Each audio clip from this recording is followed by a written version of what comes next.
Bonjour à tous, je suis Florence Marchal, porte-parole de la MINUSCA, et c'est avec un immense plaisir que je vous retrouve pour notre conférence de presse hebdomadaire. Que vous soyez ici dans cette salle à Bangui ou à l'écoute de Radio Guira, soyez les bienvenus.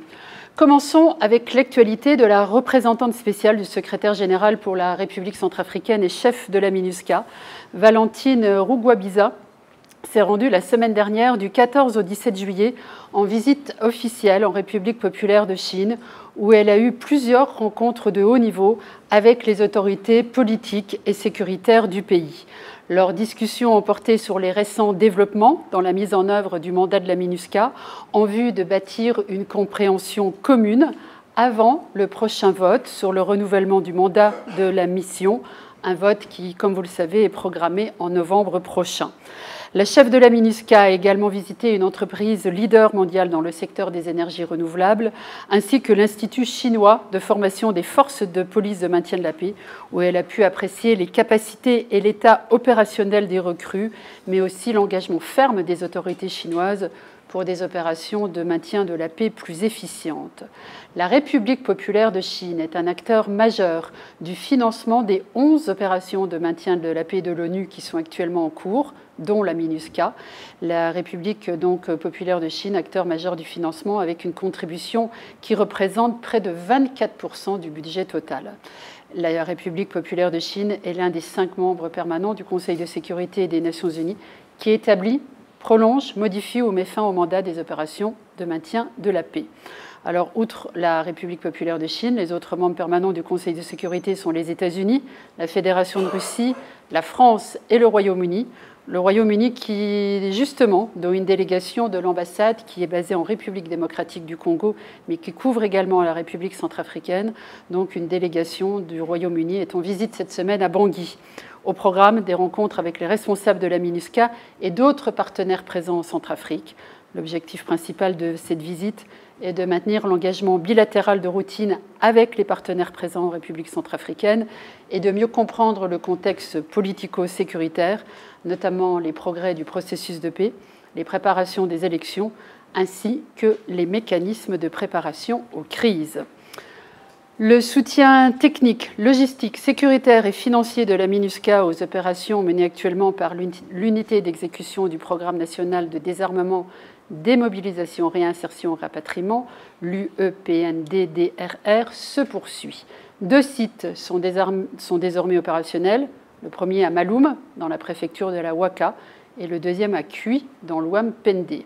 À Maloum, 112 combattants du groupe armé UPC ont été désarmés et démobilisés depuis le dimanche 13 juillet, alors que 100 armes individuelles et collectives, ainsi que des munitions, ont été remises.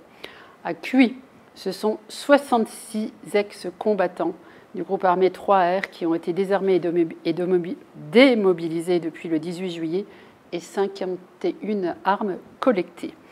La MINUSCA accompagne chaque étape du processus, qu'il s'agisse de la planification, du déploiement sur le terrain des équipes mobiles et de leur équipement, de la vérification et du stockage en lieu sûr des armes et munitions collectées, de la remise des kits de démobilisation ou encore de la sécurisation des opérations grâce à la présence de casques bleus sur les sites. L'appui de la MINUSCA se fait à la demande du gouvernement centrafricain. Il s'agit pour la mission de mettre en œuvre l'une des priorités de son mandat, celle du soutien au processus de paix, matérialisé par l'accord politique pour la paix et la réconciliation en République centrafricaine, la PPR du 6 février 2019 et les récents accords du 19 avril 2025. Lors de la cérémonie du 10 juillet dernier, marquant la signature des accords entre le gouvernement centrafricain et les groupes armés 3R et UPC, la représentante spéciale du secrétaire général, Mme Rugwabiza, avait souligné que cette opération de désarmement, démobilisation et réintégration d'envergure n'était pas seulement une entreprise technique, mais qu'elle était également un symbole de confiance renouvelée. Elle avait déclaré qu'il s'agissait d'un pont entre le passé et un avenir fondé sur l'unité et la dignité de tous les Centrafricains, des valeurs qui sont inscrites dans la devise de la République centrafricaine. Outre l'appui qu'elle apporte pour la réussite du processus de paix, la MINUSCA continue de soutenir l'organisation des prochaines élections locales, présidentielles et législatives. Ces derniers jours, à la demande de l'ANE, l'Autorité nationale des élections, la MINUSCA a transporté sur ses avions des agents de l'ANE ainsi que les listes électorales provisoires et les formulaires de réclamation depuis Bangui vers 6 préfectures et plusieurs localités difficiles d'accès. Il s'agit des préfectures de Bamingui, Bangoran, Mbumbu, Baskoto, Haute-Koto et Wakaga et les villes de Ndélé, Alindao, Bangassou, Obo, Zemio et Birao. Il est prévu que les listes électorales provisoires soient affichées jusqu'au 28 juillet. C'est ce fichier qui, une fois finalisé, sera utilisé pour les prochains scrutins. Il s'agit donc d'une étape cruciale afin de garantir une liste finale crédible, inclusive et transparente. Le partage d'informations et la communication sont plus que nécessaires pour accompagner cette étape. Et c'est dans ce cadre que la MINUSCA poursuit également son appui à l'ANE dans ses efforts de sensibilisation et d'éducation civique. La semaine dernière, 46 activités touchant plus de 3000 personnes, dont 62% de femmes, ont été menées sur l'ensemble du territoire centrafricain. Nous pouvons citer Birao dans la Wakaga pour Birao, Amdafok et Wanja, Bria dans la Haute-Koto, Nola dans la Mambéré ou encore Berberati dans la Mambéré Kadai. Parlons maintenant du soutien que la MINUSCA apporte à la réforme du secteur de la sécurité.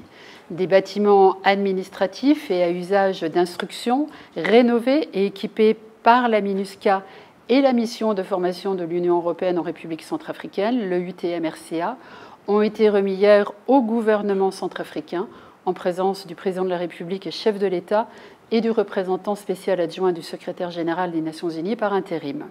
Ces bâtiments sont situés dans l'enceinte de l'école spéciale de formation des officiers d'active au camp Kassai à Bangui. Il s'agit notamment de salles de cours, d'amphithéâtres, de bureaux, d'une infirmerie ou d'un réfectoire. La mise à disposition de ces installations fait partie du soutien apporté à l'État centrafricain pour lui permettre d'assurer une formation de qualité à ses cadres militaires, et ceci dans le cadre de la mise en œuvre de la stratégie nationale de réforme du secteur de la sécurité et de la politique et de la stratégie nationale de défense qui ont été validées toutes les deux en 2024. Enfin, la dernière information de ce jour m'a été transmise par mes collègues de l'équipe de pays des Nations Unies en République centrafricaine à l'occasion de l'appel lancé hier par le secrétaire général de l'ONU en faveur d'une transition énergétique juste et rapide.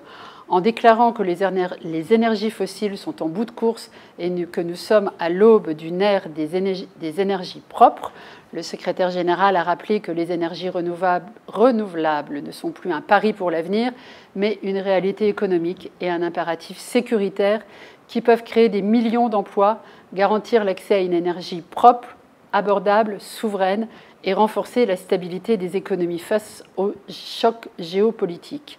La République centrafricaine, qui est signataire de l'accord de Paris, s'inscrit pleinement dans cet élan. Une stratégie bas carbone à long terme a été élaborée et les enjeux climatiques ont été intégrés dans le plan national de développement 2024-2028 avec le soutien des Nations Unies.